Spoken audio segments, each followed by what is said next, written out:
Hey, you. How's it going? Why don't you try an 80s thing where you turn around and go, oh, I didn't see you there.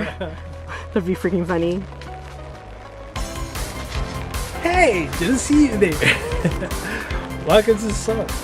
My wife's making me do some weird stuff in front of the camera. Yes, do the face. Welcome to Salt. The next few episodes, we're going to be discovering some of the unsung heroes of the Eastern Cape. In this episode that's coming up, we will be going to Khayalethu Child and Youth Centre, where you can experience the day of the life of one of the boys, or a couple of the boys. So, stay tuned, enjoy the episode, and yeah, I'll chat to you afterwards.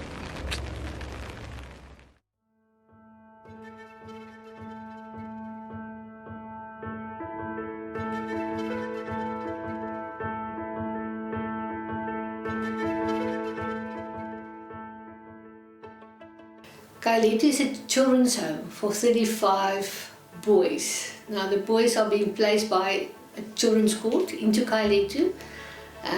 They come into Khayalethu when they are very small, 5, 6, 7 years old, and then they finish their school from Khayalethu.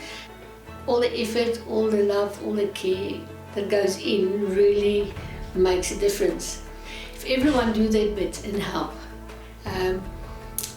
these boys get a second chance. For companies, organizations, I want to say when you guys are investing in Khayalethu or helping, spending time with the boys, helping with homework, give a donation, but you are literally making a difference in a boy's life. And sometimes you don't see the fruit of your involvement with Khayalethu, but we do. And we get a small subsidy from the Department of Social Development. It covers about between 35 and 40% of our expenses. The rest we have to source every month just to keep our doors open. Because we just have 35 boys, and that's our max at this stage. We can really give the boys the attention and focus that they need. So what we did is we opened a little school here.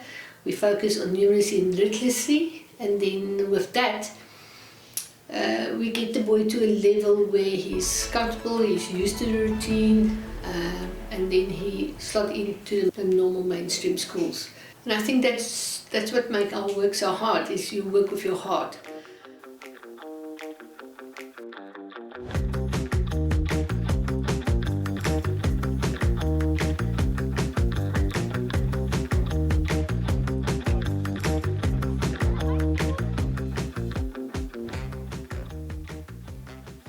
My name is Terry Mitchell.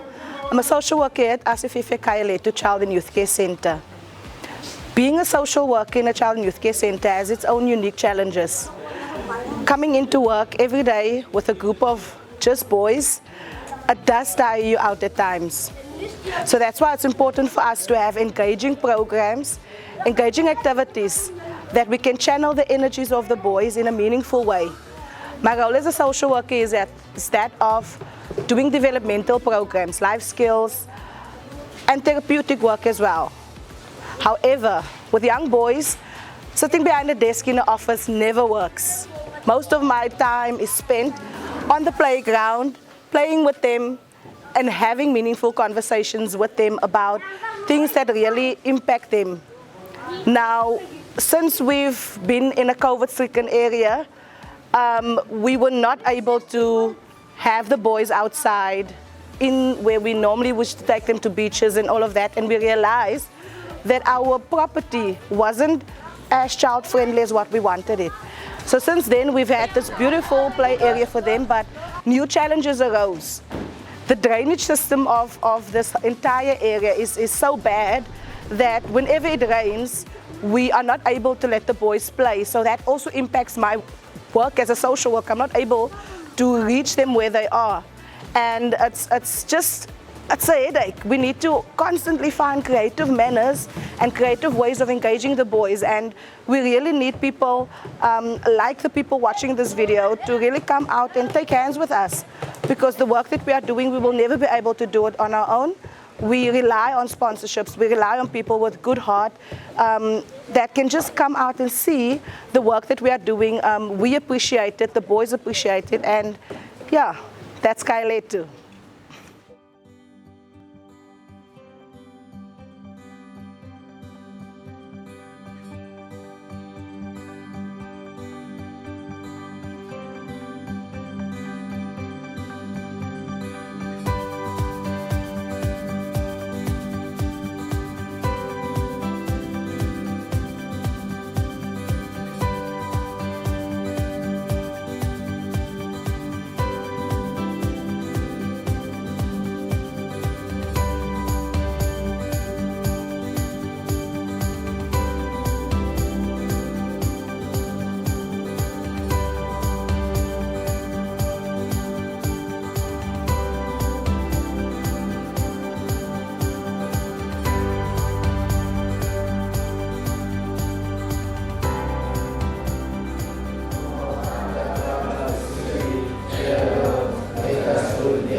When we moved in here, it was just a farmhouse, and through the last 10 years it has, through sponsorship, grown.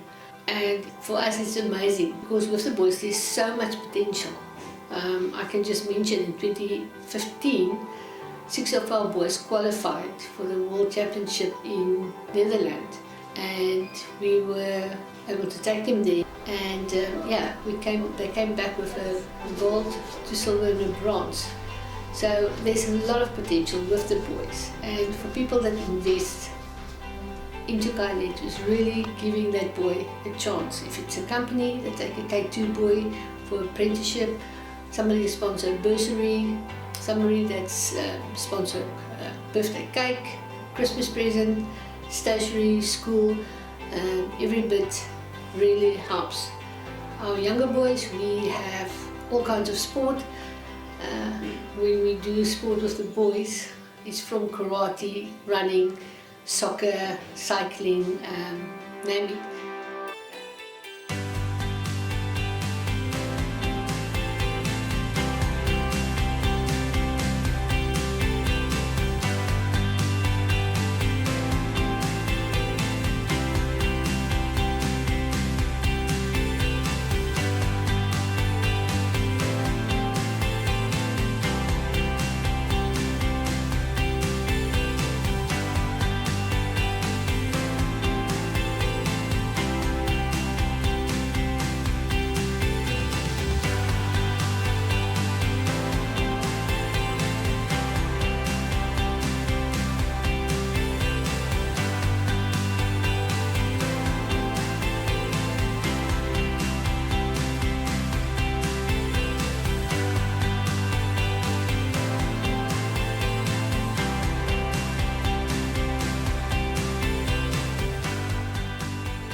Then we also have a separate division. We call it K2 boys. We always talk about K1 and K2.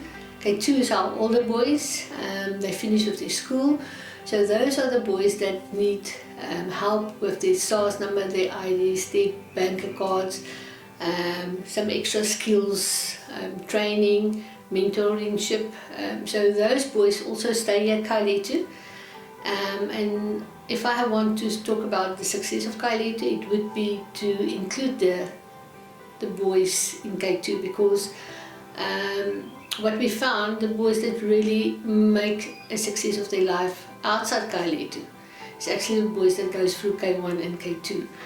Now, for us as staff, we always say, if you have a job and you can take care of your family, and you are a good father and you make sure that your kids don't land up one day in Khayalethu, then you are a success story.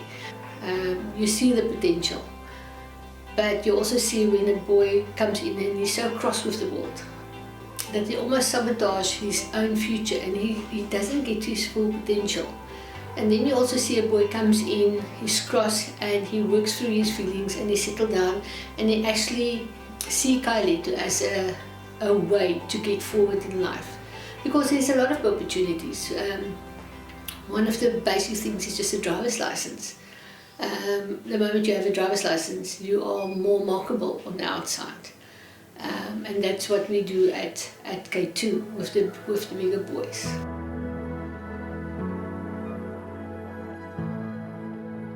I'm Olisani Solani and I'm 20 years of age. I'm born in Grafrenit, and I also grew up there, and I've been in Khayalethu now for 7 years.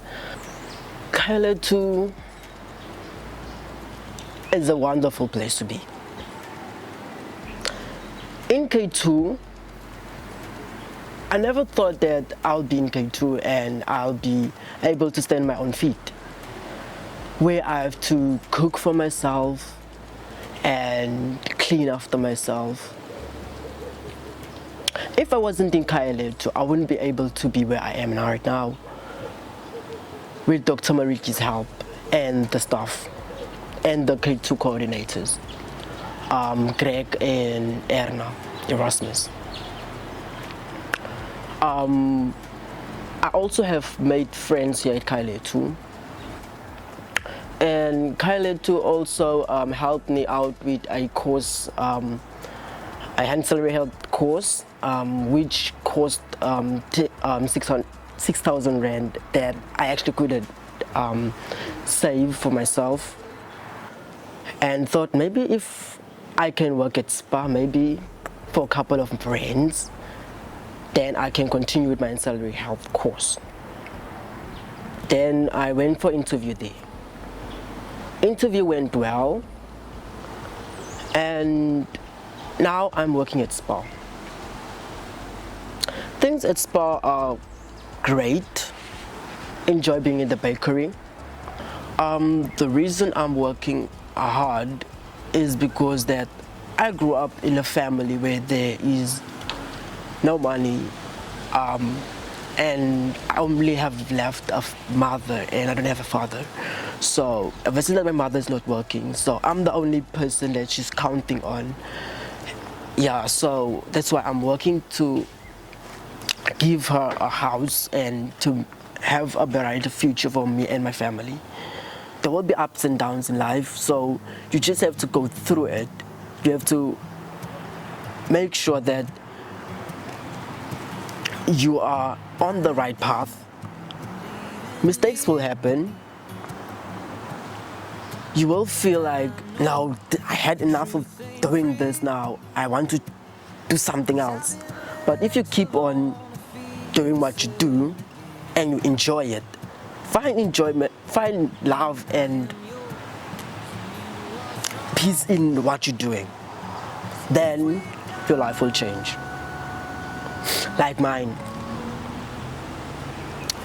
I never thought of being a baker, but I watched a lot of baking movies on DSTV. Then I thought, this is actually what I want to do, but how am I going to do it? Do I have to go study for it? Then I thought, it's easy because there will be stuff that I can bake, like cook sisters, muffins, and so forth. But is there something more that I want to do? Then I found my passion, such as, no, ever since that I have love and care in me. So what can I do with it? Then I thought, okay, let me do an ancillary health course. That's where I found myself comfortable in looking after people, caring after people. And even I also worked at Khayalethu, say, for 6 months after my ancillary health course, and I kind of enjoyed it because I also worked with children age of 3 to 5 years. Then when I started at Khayalethu, doing helping out at Khayalethu, it was from that age of 6 upwards, and it was hard because I was used to working with small children, but at least I could cope with it. And that's how my life changed. And now that I'm working at Spa with the help of Tane Mariki, it's a big pleasure to me. I really appreciate the love and the care she gave me, and the way she treats me here at Khayalethu. She welcomed me with warm heart, with warm hands, and I feel happy at Khayalethu. And K2 also plays a big role in my life, where I'm learning to be a young man with a brighter future. I also want to thank Mr. Greg McCullum for the advice he gave me of give your all. Whatever you do, give your all, give your best. If you don't give your best, you will never be happy in what you're doing. And I really see just for Khayalethu in the future progress, and that many boys will come through Khayalethu that we can help. For us it's very important that if a door must be open, that God opens the door. But if the door for Khayalethu must be closed, that door must be closed. He's the captain of our ship, and that's how we do stuff at Khayalethu. And I always tell people, if you want to see miracles, you need to come to Khayalethu, because there's a story behind everything here at Khayalethu. How did we get it? How did people get involved? Yeah, and it's awesome to see how the little ones grow up into men, and they leave Khayalethu, and then they show up and they come and show their kids and their wives, and we have to take them through Khayalethu. So that is quite amazing, and then it makes it all worthwhile. If you would like to get involved with the Khayalethu Child and Youth Centre, please follow the links below.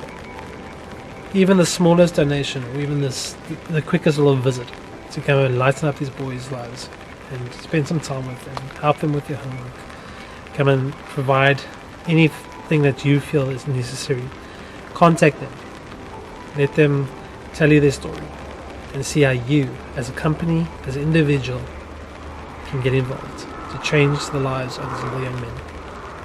So thank you again for watching Salt. And I'll see you soon.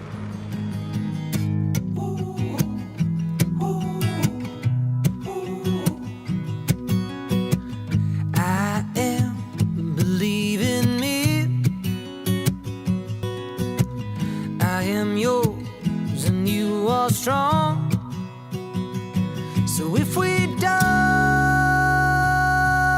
in the wall, and if I knew just where to follow, and if I see